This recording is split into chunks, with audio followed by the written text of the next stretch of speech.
Welcome back UG university YouTube channel. आज के इस वीडियो में माइकोराइजा क्या होता है आज जानेंगे। तो चलिए माइकोराइजा को समझ लेते हैं। जो माइकोराइजा होता है यह एक सिम्बायोटिक रिलेशन होता है। मतलब है जो फंजाई है और जो प्लांट है, जो पेड़ पौधे होते हैं, हायर प्लांट मतलब जो लंबे लंबे पौधे होते हैं, फंजाई और जो पेड़ की जड़ होती है, रूट होती है, उनके बीच में एक रिलेशन पाया जाता है, मतलब सहजीवी संबंध पाया जाता है। तो ये इस संबंध में होता क्या है, जो पौधा है और जो फंजाई, ये दोनों एक दूसरे को मदद करते हैं। किस प्रकार से करते हैं अभी आप समझ पाएंगे। तो माइकोराइजा एक सिम्बायोटिक रिलेशन होता है। तो चलिए इसका इंट्रोडक्शन देख लेते हैं। तो इंट्रोडक्शन देखिए, माइकोराइजा फंजाई और हायर प्लांट मतलब जो लंबे लंबे पौधे होते हैं कि रूट के बीच में एक म्यूचुअलिस्टिक सिम्बायोटिक एसोसिएशन होता है, मतलब सहजीवी संबंध होता है। और इस एसोसिएशन प्लांट, रूट और फंजाई के बीच में जो न्यूट्रिएंट्स है, मतलब जो पोषक तत्व है, ये दो तरफा आदान प्रदान होता है। मतलब समझिए, जो फंजाई है और जो पेड़ पौधे की जड़ों में, दोनों में एक एसोसिएशन संबंध होता है। तब जो पोषक तत्व होते हैं एक दूसरे को प्रदान करते हैं, जिससे एक दूसरे को हेल्प होता है। जो पेड़ पौधा होता है ये क्या करता है, इनके पास क्लोरोफिल होता है और जिससे ये प्रकाश संश्लेषण करते हैं, मतलब फोटोसिंथेसिस करते हैं। और जब ये फोटोसिंथेसिस करेंगे तो क्या करेंगे, ये अपना भोजन बनाएंगे, कार्बोहाइड्रेट। तो जो ये कार्बोहाइड्रेट है ये फंजाई को प्रदान कर देते हैं, मतलब फंजाई को दे देते हैं। तो इस प्रकार से फंजाई का हेल्प हो जाता है। और जो फंजाई है ये पौधों का किस प्रकार से हेल्प करता है, तो फंजाई जो है ये पेड़ पौधे के जो जड़ें होती हैं, वहां पर ये जड़ों में जो धरती से मिनरल्स होते हैं, जैसे फास्फोरस, जिंक, नाइट्रोजन, इन सबको एब्जॉर्ब करने में हेल्प करता है। कौन हेल्प करता है, फंजाई करता है। तो इस प्रकार से दोनों में एक सिम्बायोटिक रिलेशन होता है, मतलब एक दूसरे को ये लाभ पहुंचाते हैं। लगभग 90% लैंड प्लांट में यह संबंध पाया जाता है, जो सिम्बायोटिक रिलेशन है। जो धरती पर लगभग 90% जो पेड़ पौधे हैं उन सब में ये सिम्बायोटिक रिलेशन पाया जाएगा, मतलब दोनों में न्यूट्रिएंट्स का आदान प्रदान वाला सिस्टम लगभग सभी में पाया जाता है। इस सहयोग में प्लांट फोटोसिंथेसिस से कार्बोहाइड्रेट फंजाई को देता है और फंजाई प्लांट को वाटर मिनरल्स प्रदान करते हैं। मतलब यहाँ पर सीधा लिखा, जो जो पेड़ पौधे होते हैं ये क्या करते हैं, फोटोसिंथेसिस करते हैं, मतलब प्रकाश संश्लेषण करते हैं। और जब ये प्रकाश संश्लेषण करेंगे तो क्या करेंगे, ये कार्बोहाइड्रेट का निर्माण करेंगे। और कार्बोहाइड्रेट जब बन जाएगा तो ये फंजाई को दे देंगे। जो कवक होते हैं, फंगस होते हैं, इन्हीं को बोला जाता है, एक ही चीज है। तो ये फंजाई को दे देंगे और बदले में फंजाई क्या करेगा, तो जो फंजाई होता है ये जो प्लांट की जड़ें होती हैं, इन जड़ों के माध्यम से ये पेड़ पौधे कहाँ से, मिनरल्स, जो धरती से पोषक तत्व को एब्जॉर्ब करके तभी तो ये हरा भरा होता है। तो हरा भरा होने में क्लोरोफिल मदद करता है। लेकिन जो और न्यूट्रिएंट्स पौधों को मिलता है वो कहाँ से मिलता है, पौधे जड़ों से, जमीन से लेते हैं, धरती से लेते हैं। तो इसमें कौन हेल्प करता है, जो फंजाई होता है। जैसे पानी हो गया तो पानी कहाँ से मिलेगा, जो धरती है, धरती से ये पानी को एब्जॉर्ब करने में फंजाई हेल्प करता है। और मिनरल्स हो गया, जैसे धरती में तमाम फास्फोरस है और नाइट्रोजन, जिंक, ये सारी चीजें पेड़ पौधों को धरती से मिलती है। तो ये फंजाई इनको एब्जॉर्ब करने में फंजाई पेड़ पौधों को हेल्प करता है। इस प्रकार से ये दोनों एक दूसरे को सिम्बायोटिक रिलेशन शो करते हैं, मतलब एक दूसरे को हेल्प करते हैं। सिंपल बात समझिए, जैसे आप हमारे चैनल पर आकर हमारा वीडियो देखते हैं, हमारे चैनल को सब्सक्राइब किए हैं और वीडियो को लाइक करते हैं, तो इस प्रकार से हमारा लाभ होता है। और मैं क्या करता हूँ, मैं आपको अच्छे अच्छे कंटेंट बीएससी से रिलेटेड आपको प्रोवाइड करता हूँ, जिससे आपका हेल्प होता है। तो हम दोनों में क्या हुआ, एक सिम्बायोटिक रिलेशनशिप हुआ। तो इस प्रकार से सिम्बायोटिक रिलेशन हुआ। तो आप हमारे चैनल को सब्सक्राइब कर दीजिए और वीडियो को भी लाइक कर दीजिए। चलिए, तो माइकोराइजा का डिफिनीशन देख लीजिए। माइकोराइजा शब्द ग्रीक शब्दों से लिया गया है। माइकस का मतलब होता है फंगस, फंगस मतलब फंजाई, कवक, कुछ भी बोलिए। और राइजा का मतलब होता है रूट, जड़। तो यह शब्द सबसे पहले फ्रैंक ने के द्वारा दिया गया था। जो माइकोराइजा शब्द है फ्रैंक के द्वारा दिया गया था। माइकोराइजा एक ऐसा सिम्बायोटिक संबंध है जिसमें फंजाई, प्लांट, रूट एक दूसरे से पारस्परिक लाभ प्राप्त करते हैं, मतलब एक दूसरे को हेल्प करते हैं। जो अभी मैंने ऊपर बताया था वही सारी चीजें हैं। तो चलिए इसमें क्या विशेष फीचर है उसे देख लीजिए। तो फंजाई, प्लांट, रूट दोनों साथ ही बिना रोग एक दूसरे के साथ रहते हैं, मतलब ये एक दूसरे को कोई दिक्कत प्रॉब्लम नहीं देते हैं, मतलब रोग नहीं उत्पन्न करते हैं। और एक दूसरे को लाभ पहुंचाकर एक दूसरे का हेल्प करते हैं। सेकंड पॉइंट है जो फंगल हाइफी है। अब जो हाइफी पहले समझ लीजिए, हाइफी क्या होता है। तो जो फंजाई होता है इसमें थ्रेड लाइक स्ट्रक्चर, मतलब एक धागे जैसी संरचना होती है, उसी को हाइफी बोला जाता है। तो हाइफी शब्द कई बार इस्तेमाल होगा। तो हाइफी एक सिंपल चीज समझिए, जो फंजाई है, फंजाई के थ्रेड लाइक स्ट्रक्चर मतलब धागे जैसा सूक्ष्म संरचना को हाइफी बोला जाता है। और बहुत सारे हाइफी मिलकर माइसीलियम बनाते हैं। तो हाइफी कई बार मिलेगा, तो हाइफी को आप कंफ्यूज मत होना। हाइफी एक धागे जैसा संरचना होता है। तो इसका सेकंड पॉइंट देखिए, फंगल हाइफी प्लांट रूट में प्रवेश करता है, मतलब जो धागे जैसी संरचना होती है, जो पेड़ पौधों के जो जड़ होती है उसमें प्रवेश करता है, मतलब पेनिट्रेट करते हैं। और या बाहरी रूप से उन्हें ढक लेते हैं। मतलब जो ये माइक्रोराइजा है ये दो प्रकार का होता है, इंडो और इक्टो।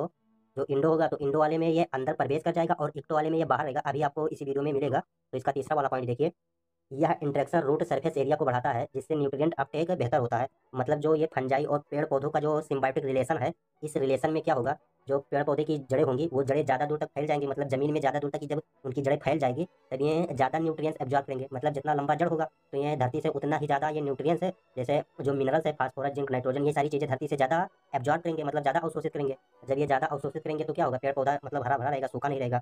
तो जिससे न्यूट्रिएंट्स अपटेक करते हैं, मतलब ये ज़्यादा से ज़्यादा न्यूट्रिएंट्स ग्रहण करते हैं जो पेड़ पौधा है। फोर्थ पॉइंट देखिए, माइकोराइजा प्लांट को ड्राउट, पैथोजन, स्ट्रेस कंडीशन में सुरक्षा देता है।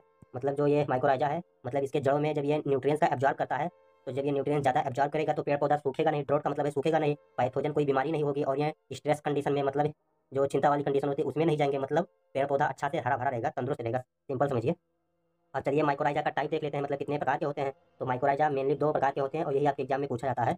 एक्टोमाइकोराइजा और इंडोमाइकोराइजा, ये साइंटिस्ट है, इन्होंने 7 प्रकार का बताया था। आपसे इनसे नहीं लेना देना है, मतलब 2 प्रकार के होते हैं मेन, एक्टोमाइकोराइजा और इंडोमाइकोराइजा। इसे देख लीजिए, एक्टोमाइकोराइजा क्या होता है और इंडोमाइकोराइजा क्या होता है।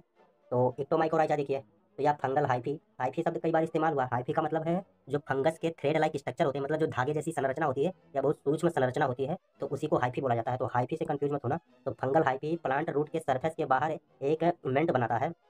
जो इक्टो का मतलब क्या होता है, यहाँ पहले समझ लीजिए इसको। इक्टो का मतलब क्या था, बाहर, और इंडो का मतलब होता है अंदर। जब ये इक्टो वाला कंडीशन रहेगा, तो जो ये माइक्रोराइजा होता है या बाहर जो पेड़ पौधे की जड़ें होती है, वहाँ पर ये बाहर एक मेंटल बनाता है। और सेकंड वाला देखिए, हाइफी रूट कॉर्टेक्स तक जाता है। कॉर्टेक्स का मतलब है जो रूट के अंदर तक जाता है, मतलब उसके कॉर्टेक्स का मतलब समझ लीजिए, कॉर्टेक्स है मतलब जड़ के अंदर तक जाएगा, पौधे के जो ऊतक होते हैं वहां तक जाएगा ये हाइफी। हाइफी रूट कॉर्टेक्स तक जाते हैं, लेकिन सेल के अंदर पिनिट्रेट नहीं कर पाते हैं। जो हाइफी होता है मतलब जो थ्रेड लाइक स्ट्रक्चर होती है, या कोशिका के अंदर तक नहीं जा पाती है। पिनिट्रेट का मतलब है ये प्रवेश नहीं कर पाती है। मतलब जो एक्टोमाइकोराइजा है, एक्टो का मतलब होता है बाहर, तो इसलिए ये बाहर ही रहेगा, मतलब ये सेल के अंदर पिनिट्रेट नहीं कर पाएगा, मतलब अंदर नहीं प्रवेश कर पाएगा। यह एसोसिएशन मतलब जो फंजाई और प्लांट के जड़ों में जो संबंध है, रिलेशनशिप है, तो इसमें क्या होगा, टेम्परेट फॉरेस्ट है, मतलब जो लंबे लंबे पौधे हैं उसी में ये पाया जाएगा। मतलब जो झाड़ी नुमा पौधे होते हैं इनमें ये एसोसिएशन मतलब यह संबंध नहीं पाया जाता है, ये लंबे लंबे पौधों में पाया जाता है। और जब लंबे लंबे पौधे होंगे तो उनकी जड़ें भी लंबी लंबी होगी, बहुत बड़े बड़े होंगे, तभी न्यूट्रिएंट्स एब्जॉर्ब करने में हेल्प करेंगे। तो इसका सेकंड टाइप देखिए, मतलब जो इंडोमाइकोराइजा होता है, इसे देखिए, ये फंगल हाइफी रूट सेल के अंदर पिनिट्रेट करता है। पिनिट्रेट का मतलब ये अंदर प्रवेश कर जाता है। पहले इसके शब्द से ही क्लियर है। इंडो का मतलब क्या होता है, इंडो का मतलब होता है अंदर, तो इसलिए जो ये कोशिका के अंदर प्रवेश कर जाएगा। और यह टाइप सबसे अधिक कॉमन होता है, मतलब ये जो पेड़ पौधे होते हैं, जो इंडोमाइकोराइजा वाला संबंध होता है यह कॉमन होता है। मतलब ज्यादातर जो हाइफी होते हैं वो कोशिका के अंदर प्रवेश कर जाते हैं। ये किसमें मिलेगा, जो क्रॉप्स होते हैं, फसल होते हैं, उन सब में ये मिल जाएगा, जैसे गेहूं, मैज, मक्का, सोयाबीन, इन सब में ये मिल जाएगा। फंजाई स्पेशल स्ट्रक्चर बनाता है, मतलब जो फंजाई है, कवक है, यह स्पेशल स्ट्रक्चर बनाएगा। अर्बस्कुलर, अर्बस्कुलर का मतलब है ट्री लाइक स्ट्रक्चर होता है। और बेसिकल, बेसिकल क्या होता है, एक स्टोरेज बॉडी होता है, मतलब इस टाइप से अंदर की तरफ होता है। इसी में कोई चीज़ जो बेस्ट चीज़ें हैं या कोई न्यूट्रिएंट्स है, तो इसमें अगर वो बच जाती है तो इस बेसिकल में स्टोरेज हो जाती है। तो बेसिकल का मतलब होता है स्टोरेज बॉडी है, जो न्यूट्रिएंट्स को एक्सचेंज में सहायक होते हैं। मतलब जो पेड़ पौधे हैं, न्यूट्रिएंट्स जो पोषक तत्व है उसे एक्सचेंज करते हैं, मतलब आपस में ट्रांसफर करते हैं। जैसे कार्बोहाइड्रेट फंजाई को मिला और फंजाई उन्हें न्यूट्रिएंट्स प्रदान किया। यह एसोसिएशन प्लांट ग्रोथ को बढ़ाता है और सॉइल फर्टिलिटी बनाए रखता है। मतलब जो ये दोनों एसोसिएशन, जो इन दोनों में जो संबंध है, तो यह क्या करेगा, यह प्लांट के जो लंबाई है, ग्रोथ है, उसे बढ़ाएगा। मतलब जब ये संबंध अच्छा रहेगा तो न्यूट्रिएंट्स ज़्यादा मिलेगा। मतलब जो मिनरल्स होते हैं, फास्फोरस, नाइट्रोजन, मतलब जो भी है जो धरती से अब्जॉर्ब करके पेड़ पौधों को मिलता है, जब उन्हें ज़्यादा मिलेगा तो पेड़ पौधे की क्या होगी, उनकी ग्रोथ अच्छे से होगी। और अदर टाइप हैं, ये आपको नहीं पढ़ना है, ये सब सिर्फ 2 ही पढ़ना है। इंडो और इक्टो ये सब नहीं आता है, नो आपको पढ़ना है, बीएससी में सिर्फ 2 ही है। तो formation of the mycorrhiza association, मतलब जो पेड़ और फंजाई में क्या संबंध किस प्रकार से बनता है, मतलब इनमें एसोसिएशन पाया जाता है, मतलब फंजाई और प्लांट में रिलेशनशिप पाया जाता है, लेकिन ये किस प्रकार से इन में ये संबंध बन जाता है, तो उसे देखिए। दो जो फंगल स्पोर है, मतलब जो बीजाणु है, जो फंजाई का बीजाणु होता है, या सॉइल में जर्मिनेट करता है, मतलब जो मिट्टी है उसमें अंकुरित करेगा। जब ये अंकुरित करेगा तो यह प्लांट रूट के हेयर से संपर्क करता है। मतलब जो फंजाई का जो बीजाणु है या सोयल में अंकुरण करके जो पौधे की जड़ें होती हैं उससे संपर्क में आता है। और इसका सेकंड पॉइंट है हाइफी रूट एपिडर्मिस। एपिडर्मिस का मतलब होता है या बाहरी परत होता है, जो पेड़ पौधे हैं तो उसमें जो बाहरी परत होता है उसे एपिडर्मिस बोला जाता है। तो हाइफी रूट में एपिडर्मिस में प्रवेश करता है। जो स्पोर बन चुका है, मतलब जो जर्मिनेट हो चुका है, वो एपिडर्मिस में प्रवेश कर जाएगा और कॉर्टेक्स सेल तक पहुंच जाएगा। कॉर्टेक्स सेल मतलब जो अंदर की सेल होती है, तो वहां तक ये पहुंच जाएगा। कौन पहुंच जाएगा, जो फंजाई का स्पोर बना है, जर्मिनेट होकर, अंकुरण होकर जो बना है, वो पेड़ पौधे के जड़ों में एपिडर्मिस में प्रवेश करेगा और कोशिका के अंदर कॉर्टेक्स सेल तक पहुंच जाएगा। तीसरा पॉइंट देखिए, फंजाई और प्लांट के बीच में रेसिप्रोकल न्यूट्रिएंट्स ट्रांसफर होता है। यहाँ पर रेसिप्रोकल है, इसका मतलब समझिए। रेसिप्रोकल का मतलब है ये गिव और टेक का प्रोसेस करते हैं, मतलब एक दूसरे को ये हेल्प करते हैं। जैसे जो मैंने अभी ऊपर बताया वही है रेसिप्रोकल का मतलब ये पेड़ पौधा फंजाई को कार्बोहाइड्रेट, मतलब उसे भी न्यूट्रिएंट्स देगा, जैसे प्रकाश संश्लेषण करके कार्बोहाइड्रेट बनाएगा, मतलब भोजन बनाएगा, और रेडीमेड भोजन बना बनाया फंजाई को दे देगा। और जो फंजाई है ये रूट में हेल्प करता है जो न्यूट्रिएंट्स एब्जॉर्ब करने में, इसी को बोला जाता है रेसिप्रोकल न्यूट्रिएंट ट्रांसफर। और जो प्लांट फंजाई को कार्बोहाइड्रेट प्रदान करता है, ये सारी चीजें मैंने आपको ऊपर बता दिया है, तो मैं वीडियो को लंबा नहीं करना चाहता हूँ, इसलिए मैं चलो फटाफट बता देता हूँ। और फंजाई प्लांट को फास्फोरस, नाइट्रोजन और अन्य मिनरल्स देते हैं, जो मैंने ऊपर बताया वही सारी चीजें हैं। तो इसका इंपॉर्टेंट क्या है, तो ये किस प्रकार से पौधों को लाभ होता है, जो अभी तक मैंने बताया वही सारी चीजें यहाँ पर है। तो रूट सरफेस एरिया बढ़ जाता है, मतलब ये जो पेड़ पौधे के हैं, जब ये फंजाई हेल्प करेगा न्यूट्रिएंट्स एब्जॉर्ब करने में, तब उनकी ग्रोथ अच्छी होगी। जब ग्रोथ अच्छी होगी तो पेड़ पौधे का जो लंबाई है, जड़ों की लंबाई, वो धरती में बहुत लंबी तक हो जाएगी। और जब लंबी हो जाएगी उनकी जड़ें, तो क्या होगा, न्यूट्रिएंट्स ये अच्छे से एब्जॉर्ब करेंगे। इसका सेकंड पॉइंट देखिए, फास्फोरस, नाइट्रोजन, सल्फर और न्यूट्रिएंट्स की सप्लाई बढ़ती है। मतलब जब जड़ लंबी होगी तो सारी चीज़ें एब्जॉर्ब करने में आसानी होगी। मतलब जितना लंबा जड़ उतना ही ये ज़्यादा न्यूट्रिएंट्स को एब्जॉर्ब करेंगे। और प्लांट की अधिक ड्रॉट रेजिस्टेंस होगा। इसका मतलब है जो ड्रॉट है, मतलब वो सूखने की क्षमता कम हो जाएगी। मतलब जो पेड़ पौधे सूख जाते हैं, ड्रॉट का मतलब यहाँ पर ड्रॉट है, ड्रॉट का मतलब होता है सूखना। तो जो ये जब इनको अच्छे से न्यूट्रिएंट्स मिलेगा तो ये ड्रॉट रेजिस्टेंस है, मतलब ये सूखेगा नहीं। और ये पैथोजन रेसिस्टेंट, मतलब जो ये बीमार होते हैं पेड़ पौधे, मतलब सूखा जाता है या मुरझा जाता है, कुछ भी हो जाता है, तो ये सूखने की इनकी प्रतिरोधक क्षमता बढ़ जाएगी। और इसका फोर्थ पॉइंट देखिए, रूट इन्फेक्शन की संभावना कम हो जाएगी। मतलब इन्हें जब ये धरती माता से इन्हें जब अच्छा न्यूट्रिएंट्स मिलेगा तो ये बीमार नहीं होंगे, और जब बीमार नहीं होंगे तो इन्फेक्शन की संभावना भी कम हो जाएगी। तो बी पॉइंट देखिए, फंजाई को किस प्रकार से लाभ होता है। तो प्लांट से कार्बोहाइड्रेट मिलता है, मतलब जब पौधा है ये प्रकाश संश्लेषण करेगा, फोटोसिंथेसिस करेगा, तो कार्बोहाइड्रेट का निर्माण करेगा, और कार्बोहाइड्रेट निर्माण करके फंजाई को देगा। जो फंजाई को देगा तो फंजाई को क्या मिलेगा, एनर्जी मिलेगा। तो इस प्रकार से फंजाई को भी हेल्प मिल जाती है, मतलब उसका भी लाभ हो जाता है। फंजाई को रूट एक्सुडेट से एमिनो एसिड और विटामिन भी प्राप्त होते हैं, मतलब ये पौधों के जड़ों से विटामिन और सारी चीजें प्राप्त करते हैं। इस प्रकार से फंजाई को भी लाभ हो जाएगा। और क्या होगा, सी वाला पॉइंट देखिए, इन्वायरमेंट सिग्निफिकेंट, मतलब ये पर्यावरण में भी इसका महत्व है माइक्रोराइजा का। तो यह एसोसिएशन है, ये कुल मिलाकर हेल्पफुल है। तो माइक्रोराइजा सॉइल स्ट्रक्चर को सुधारता है, ऑर्गेनिक मैटर की मात्रा बढ़ाता है, सारी चीजें आप पढ़ चुके हैं। यह सॉइल को इरोसेशन को रोकता है, फर्टिलाइजेशन की आवश्यकता कम होती है। मतलब जो पेड़ पौधों को न्यूट्रिएंट्स धरती से ही मिल जाएगा, तो हमें फर्टिलाइजर खाद पानी डालने की जरूरत क्या पड़ेगा पौधों में।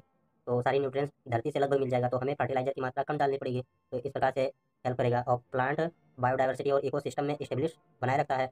मतलब जो प्लांट की बायोडाइवर्सिटी है, मतलब अलग अलग पेड़ पौधों में या न्यूट्रिएंट्स कम है, अगर कोई पौधा में न्यूट्रिएंट्स की मात्रा कम है, तो जो अलग अलग पौधा होता है उसकी जड़ें लंबे तक होती है, तो इस प्रकार से दूसरे पेड़ पौधों को हेल्प कर सकते हैं। इस प्रकार से जो इकोसिस्टम है स्टेब्लिश रहता है।